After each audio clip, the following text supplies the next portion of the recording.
Hi, and welcome to Carolina Varsity's 2015 Week 4. This will be Butler at 2-1, traveling down to play Richmond who is 3-0. I'm Dale Ross. Pitman Matt Morrow, big game here, obviously.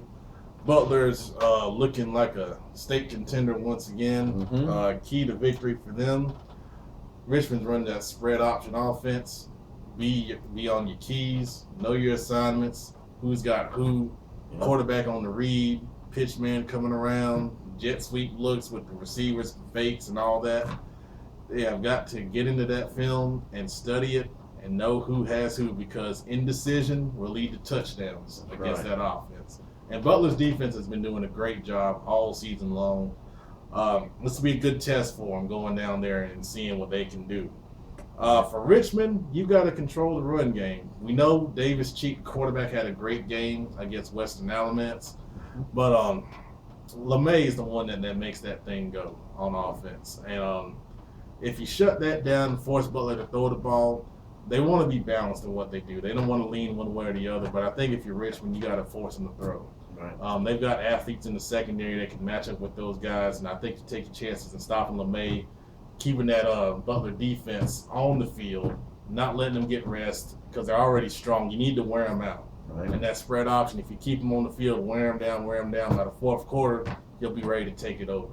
So I think Richmond has to do that. They have to shut down the Butler run game, keep their defense on the field in Butler's defense. Right. So last year's game, LeMay had a very good ball game and showed me a few things with some of his runs. A lot of comments about how fast he is. Well, he had a very nice long run in that ball game last year.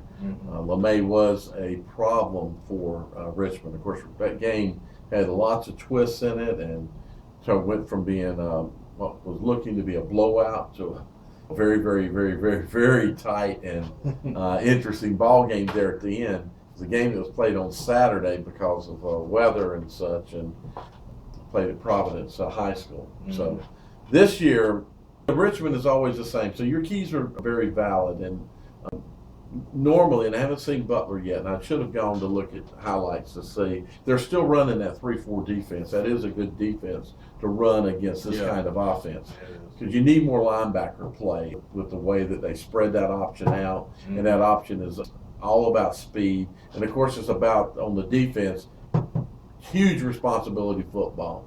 You got to take your man whether he gets the ball or not. You got to take him out as if he gets the ball. If you miss that, he's going to be the man that gets the ball when you miss. It's just going to be what happens, and it's going to break big because there's not much behind you to stop it.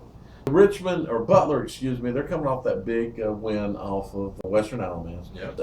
Somewhat of a statement win, 45-0. Good offensive day. I didn't hear any complaints about how they didn't play well, etc. Obviously, the defense played very, very well. So offensively for Butler, we have LeMay. LeMay's got to play the same kind of ball game that he played last year. Cheek needs to continue to do what he's been doing, and that offense needs to move that ball around, keep that defense, that Richmond defense on their toes, on their heels even, and thus give LeMay some more opportunities, open up some lanes for him to run in. So I think that's going to be big for Butler to be able to do that, and obviously for Richmond to be able to shut that down. Richmond's got some decently impressive wins. When I say decently, first of all, they're averaging over 40 points a ball game. They beat Rocky River, which, Rocky River may not be the Rocky River they were last year. So they may not be a third-round playoff team this year. We'll see, but they're still a good football team. They beat their rival Anson, which is always a big game. It's always a big game, and they beat Bird, but averaging over 40 points a ball game.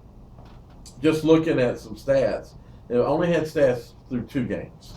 They had not put up stats, but they had 319 yards passing in 2 games and 192 yards rushing. Doesn't seem like those match up with the kind of points that we're seeing, but their throw-to guys are Calhoun and Harris. They're both seniors. Interesting enough, and their running backs, Bennett and Boyer, were both juniors. So Harris, out of one of the receivers, and Boyer those are your kick return guys.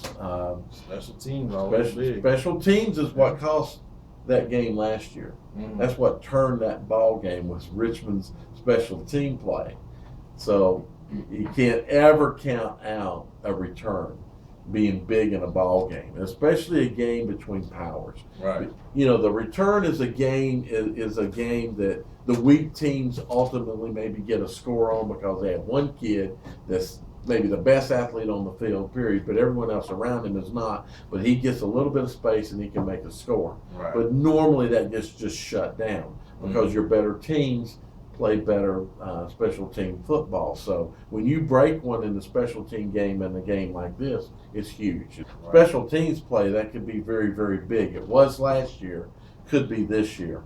Personally, I think Butler looks like they're kind of, you said it, they look like they're, becoming a state contender again. Yeah. I don't think we ever counted them out as being one of the state powers, but we had them as a huge gap between the state power and them. But now, no, they're playing up there at that same level, Richmond. So, you're facing a team that gave Mallard Creek a tough time. Yeah. And actually was beating Mallard Creek. So, those of you from Charlotte that have not been to a game at Richmond Senior, what a place. Oh my gosh. It's something. History is all over that place. And it's a little bit, it's not that bad of a drive from Charlotte, especially from the east side of Charlotte. Yeah. It's not too bad, but what do they call it? Raider Magic? Raider Magic. It'll be all. I remember we went up there in the playoffs and they had the smoke going, and we told our kids not to look at them. And we had all our kids and they're looking like this, like, what's going on?